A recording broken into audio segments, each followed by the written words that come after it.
किसी भी कारण से अगर आपकी ईएमआई डिफॉल्ट होने की कगार पे है या ईएमआई डिफॉल्ट हो रही है, तो आपको किसी भी बैंक या एनबीएफसी कंपनी से 2 साल का टाइम कैसे मिल सकता है।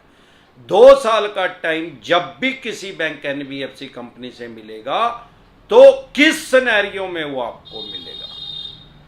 3 महीने, 6, 9, 12, 15, 18, 21, 24 ऐसे नहीं मिल सकता कभी भी कि आपको 1 महीने का टाइम मिल जाए या 5 महीने का टाइम मिल जाए या 19 महीने का टाइम मिल जाए।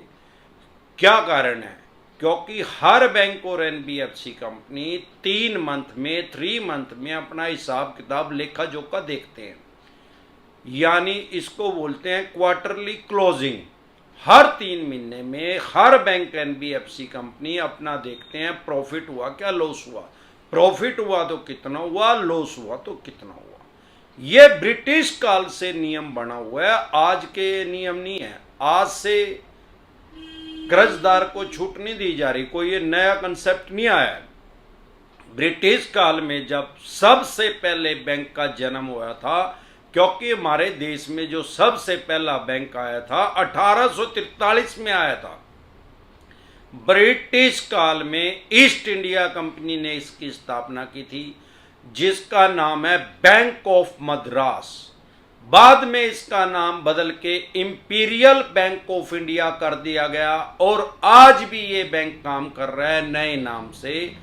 आज इसका नाम है SBI, state bank of India, जो कि हमारे देश का सबसे बड़ा सरकारी बैंक है। जो इसका पुराना नाम है, सबसे पुराना नाम है, वो इसका नाम है बैंक ऑफ मद्रास। जब से बैंकिंग की शुरुआत हुई है तो ऐसा तो नहीं है कि आज लोग बिजनेस व्यापार काम धंधा करने लगे हैं, जॉब करने लगे हैं। सैकड़ों साल पहले भी लोग व्यापार करते थे।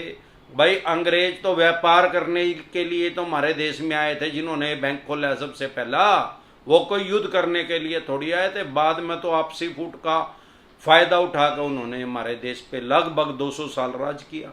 लेकिन ये ब्रिटिश काल से नियम बना हुआ है कि किसी भी कर्जदार को टाइम दिया जा सकता है, बशर्ते कि बैंक या एनबीएफसी कंपनी को ऐसा लगे कि ये सामने वाला जो कर्जदार है वो जानबूझ के ईएमआई डिफॉल्ट नहीं कर रहा है, उसकी जेन्युइन प्रॉब्लम है और वो फ्यूचर में आने वाले भविष्य में इस प्रॉब्लम से निकल जाएगा। क्योंकि सब दिन रहत ना एक समान, सारे दिन कभी भी लोन से रिलेटेड जो भी डॉक्यूमेंट्स आपके पास हैं वो सभी लेके आप मेरे से पर्सनल मीटिंग कर सकते हैं, पर्सनल एडवाइस ले सकते हैं या टेलीफोनिकली भी एडवाइस ले सकते हैं। उसका क्या प्रोसेस है हमारे साथ जुड़ने का, आपकी स्क्रीन पे कमेंट बॉक्स के अंदर एक नंबर आया हुआ है 9306347314।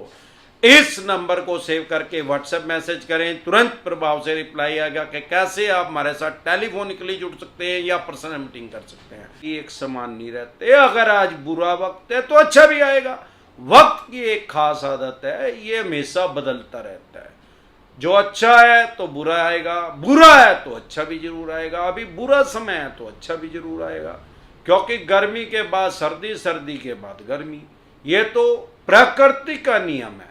साथियों, आप किसी भी बैंक या एनबीएफसी कंपनी को 2 साल का जो ये मैक्सिमम आपको टाइम दे सकते हैं, उससे ज़्यादा टाइम नहीं दे सकते, क्योंकि ये ब्रिटिश काल से जो नियम बना था वही आज तक चला आ रहा है।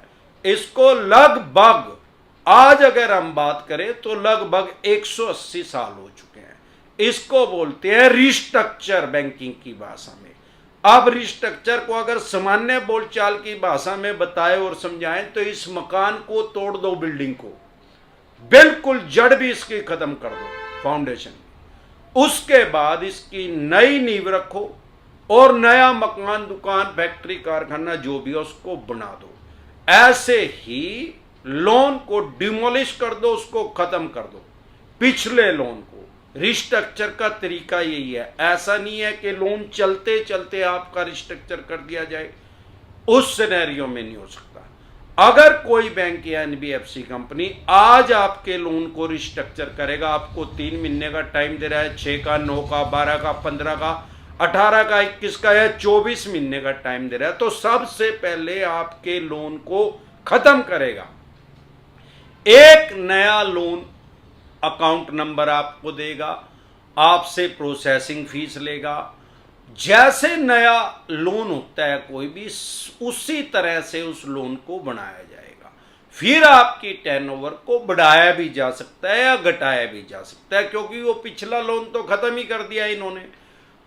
वो आपके अकॉर्डिंग भी हो सकता है कि आप किस सहूलियत से कितने टाइम में आप पैसा दे सकते हैं, और इसको ही रिस्ट्रक्चर बोलते हैं। इस रिस्ट्रक्चर में आपको वो 2 साल तक का टाइम दे सकते हैं। बहुत से कमेंट हमारे पास ऐसे आ रहे हैं कि सर 2 साल का क्या, 6, 7 में 8 महीने से ज़्यादा टाइम ही नहीं मिल सकता, किसी भी बैंक की NBFC कंपनी नहीं देती। भाई ये ब्रिटिश काल से नियम है और हमारी बैंकिंग पे पूरी पैनी नज़र है, इसके हम स्पेशलिस्ट हैं इस काम के। जब से बैंकिंग का जन्म हुआ है आज तक बैंकिंग में क्या हो रहा है वो अमरदीप कादियान के खोपड़े के अंदर सारा सेव है। तो इस तरीके से आपको रिस्ट्रक्चर मिल सकता है। आप अपने बैंक या NBFC कंपनी में अप्लाई कर सकते हैं, लेकिन यह जरूरी नहीं है कि मिलेगा ही, क्योंकि बैंक या NBFC कंपनी को अपने विवेक पे निर्णय लेना है। मतलब वो खुद से उसको एनालाइज करेंगे कि आपको रिस्ट्रक्चर दे या ना दे। सामान्य बोलचाल की भाषा में रिस्ट्रक्चर लेना आपका हक नहीं है, आपके कोई राइट्स ऐसे नहीं है, अधिकार नहीं है कि मुझे बैंक या NBFC कंपनी रिस्ट्रक्चर देगी ही देगी। लेकिन वो दे सकती है आपकी फाइनेंशियल सिचुएशन देख के। आज की डेट में आप एक बार अप्लाई कर ले, ये नियम है। ऐसा नहीं है कि वो दे नहीं सकती, दे सकती है, उसकी मर्जी है, वो देगी या नहीं देगी। पर बहुत से आदमियों को कोरोना के बाद मिला भी। इसी तरह की या किसी भी तरह की कोई भी दिक्कत परेशानी आपको या आपके किसी भी यार प्यारे रिश्तेदार को लोन से रिलेटेड अगर आ रही है, तो YouTube के सर्च के ऑप्शन में जाके वो प्रॉब्लम लिखें, आगे डिसेंट एडवाइस जैसे आप लिखेंगे तुरंत प्रभाव से आपकी समस्या का समाधान हो जाएगा। अगर आप मुझे फेसबुक पे देख रहे हैं, क्योंकि हजारों आदमी हमारे साथ हर रोज नए जुड़ जाते हैं, तो YouTube पे हमारा एक चैनल है डिसेंट एडवाइस के नाम से, जिस पे मैं 1500 से भी ज्यादा वीडियो डाल चुका हूं लोन से रिलेटेड। फिर आपको या आपके किसी भी यार प्यारे रिश्तेदार को कोई भी प्रॉब्लम लोन से रिलेटेड आ रही है, चाहे कितने भी अमाउंट का उनका लोन है, पर्सनल लोन है, बिजनेस लोन है, एजुकेशन लोन है, क्रेडिट कार्ड का लोन है, scooter, motorcycle, car, jeep, truck, बस का है, मकान, दुकान, जमीन जायदाद, फैक्ट्री, कारखाने का, ऑडी लिमिट है, CC लिमिट है, गोल्ड लोन है, अन्य किसी भी तरह का कोई भी लोन है, हर विषय पे हर टॉपिक में मैंने वीडियो बना रखी है। आप वहां पे जाके अपनी समस्या का समाधान कर सकते हैं। 2 तरह के नोटिस को कभी भी अवॉइड ना करें। हर बार मैं कहता हूं, अगर आपके पास पैसे हैं तो इनके पैसे दे दे, मरे हुए सांप को अपने गले से निकाल लें, नहीं तो आपकी फाइनेंशियल डेथ कर देंगे, आपका सिविल खराब कर देंगे। हर महीने सिविल में आपकी रिपोर्ट भेजते हैं। फ्यूचर में कोई भी बैंक या NBFC कंपनी आपको अनसिक्योर लोन नहीं देगा। हाँ, अगर पैसे ही नहीं है तो फिर राहु केतु ग्रह तो क्या करेगा, दुनिया का कोई ग्रह धरती पे आके आपका कुछ नहीं बिगाड़ सकता। और 54 छापों का यमराज तो ये बैठे ही अमरदीप का ध्यान। डरे घबराए नहीं, अपने राइट्स और अधिकार जाने। 2 तरह के नोटिस को कभी भी अवॉइड ना करें। अगर कोर्ट से आपके पास 138 चेक बाउंस का समन आ रहा है कोर्ट से, उसको कभी भी अवॉइड ना करें, कभी भी हल्के में ना लें। अगर आप उसको अवॉइड करेंगे, उसको लाइटली लेंगे, उसको हल्के में लेंगे, उसको इग्नोर करेंगे, तो आपको मिनिमम 14 दिन के लिए ही न्यायिक हिरासत में जाना पड़ सकता है। 14 दिन के लिए आपको जेल में जाना पड़ सकता है, या 1 महीने के लिए भी जेल में जाना पड़ सकता है, और उसी स्टेट की जेल में जाना पड़ेगा जिस स्टेट में आपका चेक बाउंस करेंगे। क्योंकि अगर आप उसको इग्नोर कर रहे हैं तो आपका बेलेबल वारंट इशू हो जाएगा, फिर इग्नोर कर रहे हैं तो नॉन बेलेबल वारंट इशू हो जाएगा, फिर भी अगर आप उसको इग्नोर कर रहे हैं तो आपको PO घोषित कर दिया जाएगा, आपको भगोड़ा घोषित कर दिया जाएगा कोर्ट के द्वारा। फिर भी अगर आप नहीं पकड़े गए, नहीं जा रहे हैं, तो कोर्ट से उस केस को डिस्पोजल कर दिया जाएगा और कोर्ट के ऑर्डर से सतान्य नियर बाय जो भी पुलिस स्टेशन चौकी थाना होगा वहां पे आपके खिलाफ एक FIR और लॉज हो जाएगी 174A 174A के तहत। फिर जब भी आपको अरेस्ट किया जाएगा आपको कम से कम 1 महीने के लिए न्यायिक हिरासत में जाना पड़ेगा, जेल में जाना पड़ेगा। अगर आप इसको इग्नोर नहीं करेंगे, हल्के में नहीं लेंगे, तो तुरंत प्रभाव से आपकी जमानत हो जाएगी, बेल हो जाएगी। इसमें कोई प्रॉब्लम नहीं है, 100% आपको बेल मिलेगी, जमानत मिलेगी। आपको उस स्टेट की हाई कोर्ट में भी जाने की जरूरत नहीं, जिस कोर्ट से आपके पास समन आया वहीं से आपको बेल मिल जाएगी। दूसरा नोटिस कौन सा अवॉइड नहीं करना, अगर सरफेसी एक्ट 2002 के अकॉर्डिंग आपके पास कोई नोटिस आ रहा है, 13(2) का आ रहा है, 13(4) का आ रहा है, सिंबॉलिक पोजीशन का, फिजिकल पोजीशन का, DM साहब का, उसको कभी भी इग्नोर ना करें। अगर उसको इग्नोर करेंगे, हल्के में लेंगे, तो आपकी प्रॉपर्टी की एक्शन कर देंगे, बोली कर देंगे, सेल कर देंगे, उसको बेच देंगे और फिर आप अपनी प्रॉपर्टी से हाथ धो बैठेंगे। अगर ऐसा कोई नोटिस आ रहा है तो तुरंत प्रभाव से लीगल एडवाइस लें।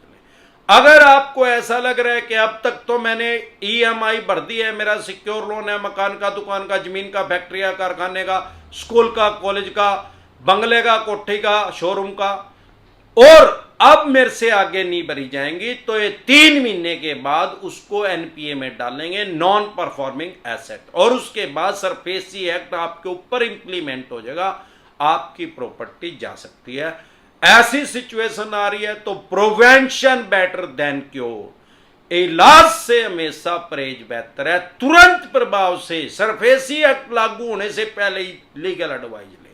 अगर आप हमारे साथ टेलीफोनिकली जुड़ना चाहते हैं, पर्सनल मीटिंग करना चाहते हैं, फिर आपका लोन 2 करोड़ का है, 5 का है, 25 का, 50 करोड़ का है, जितने भी करोड़ का आपका लोन है, लोन से रिलेटेड जो भी आपके पास डॉक्यूमेंट्स है, आपके पास सरफेसी एक्ट 2002 के तहत नोटिस आ रहा है, 13(2) का, 13(4) का, सिंबॉलिक पोजीशन, फिजिकल पोजीशन का, DM साहब का, या 138 नेगोशिएबल इंस्ट्रूमेंट एक्ट 1881 का, या पेमेंट एंड सेटलमेंट एक्ट 2007 का, या आर्बिट्रेशन एंड कंसोलिडेशन एक्ट 1996 का, या रिकॉल नोटिस आ रहा है, अन्य कोई भी किसी भी तरह का नोटिस आ रहा है, लोन से रिलेटेड जो भी डॉक्यूमेंट्स आपके पास हैं वो सभी लेके आप मेरे से पर्सनल मीटिंग कर सकते हैं, पर्सनल एडवाइस ले सकते हैं, या टेलीफोनिकली भी एडवाइस ले सकते हैं। उसका क्या प्रोसेस है हमारे साथ जुड़ने का, आपकी स्क्रीन पे कमेंट बॉक्स के अंदर एक नंबर आया हुआ है 9306347314।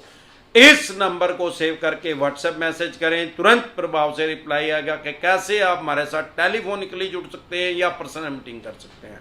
एक बार जोर से मिलकर नारा लगाएंगे, जय ससुराल वालों की।